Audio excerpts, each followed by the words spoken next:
Oh, sudah rupanya ya. Sip. Jadi begitu ya. Eh, Anak-anak yang kecenderungannya lebih kepada natural. Dia suka belajar di luar. Tiba-tiba guru ngajarnya di ruangan kelas terus. Pasti dia akan bosan. Dia kepenginnya itu cari perhatian. Entah gedubrakan, entah mungkin berisik, atau bahkan mengantuk. Ya intinya tidak tertarik lah begitu. Kenapa? Karena bosan. Dia dia lebih cenderung pada fokus belajar jika di lingkungan yang lebih natural, yang lebih alami. Makanya seorang guru itu pertama kali harus mengenali dulu anak-anak ini kecenderungannya apa saja.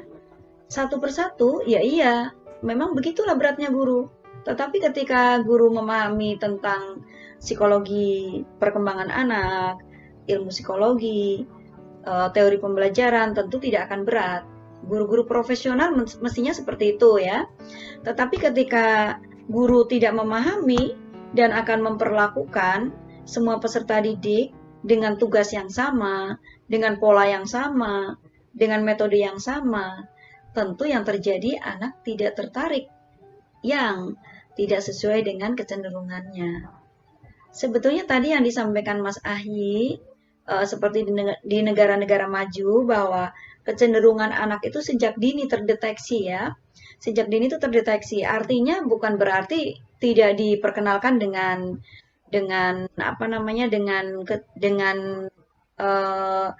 bidang-bidang yang lain, bukan. Artinya ketika seseorang sudah terlihat kecenderungannya di misalnya matematik logik, dia akan selalu diarahkan.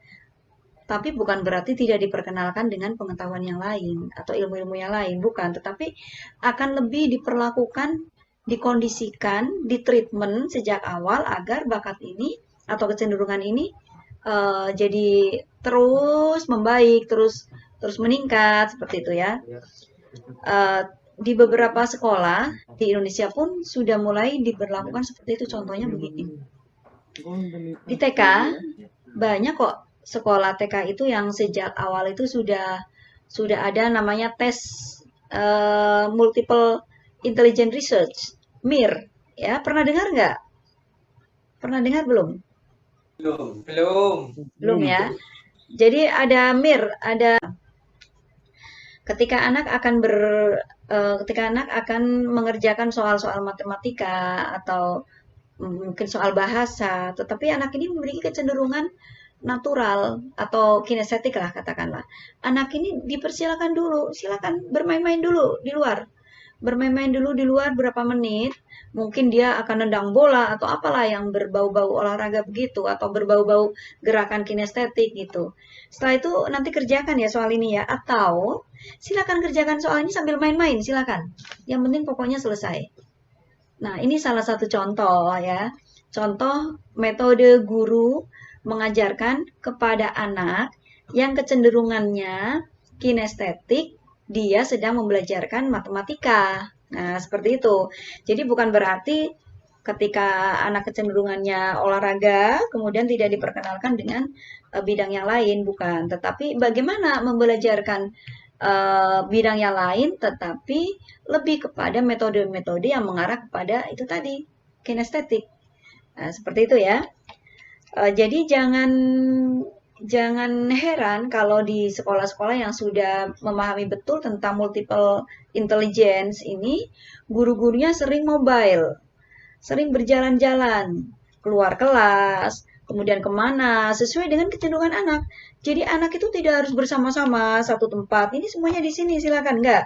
Silakan si A si B, kalian boleh di ruangan perpus mengerjakannya, karena anak ini memiliki kecenderungan misalnya dia lebih suka hal-hal yang sifatnya membaca misalnya ya. Atau si B, si C, si D, silakan kalian mengerjakannya di luar ya, sambil bermain-main silakan. Yang penting nanti pada pukul sekian kalian masuk kelas, sudah selesai mengerjakan soalnya. Kemudian ada lagi anak-anak yang dipersilakan, silakan anak-anak masuk ke ruang musik, kerjakan ini, nanti tahu-tahu pada pukul sekian kalian sudah harus masuk lagi di kelas ini. Mungkin ada yang sambil bernyanyi, ada yang sambil mungkin memainkan piano dan lain sebagainya. Mungkin mahasiswa pernah pada saat dulu di SMP atau di SD atau di MA atau di MTS MI atau di TK, ada teman yang sukanya itu kalau di kelas itu tangannya tuh berisik, nabuhin meja, kemudian tangannya nggak bisa diam, mungkin seperti orang sedang gitaran. Nah, ini kadang-kadang gurunya yang tidak peka dimarahin. Hei, kenapa kamu berisik aja? Mengganggu temannya. Nah, ini karena tidak tahu bahwa anak ini ternyata memiliki kecenderungan musikal misalnya ya, dia akan bisa fokus belajar ketika dia itu bersentuhan atau berhubungan dengan hal yang berbau-bau musik.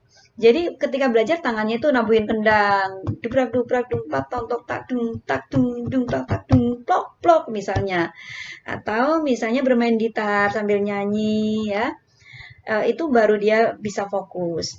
Meskipun demikian, guru juga harus bijak. Artinya ketika memperlakukan mereka tetap ada yang namanya apa ya, kesepakatan-kesepakatan. Misalnya kalian boleh nanti berada di ruang itu sekian menit misalnya, tapi nanti tetap ada hal-hal yang sifatnya klasikal.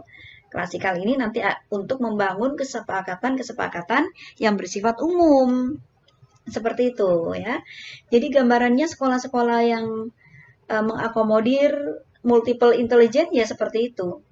Makanya ketika guru memperhatikan hal-hal yang seperti ini, insya Allah tidak ada anak-anak yang bosan atau tidak minat. Karena mereka akan belajar sesuai dengan minat.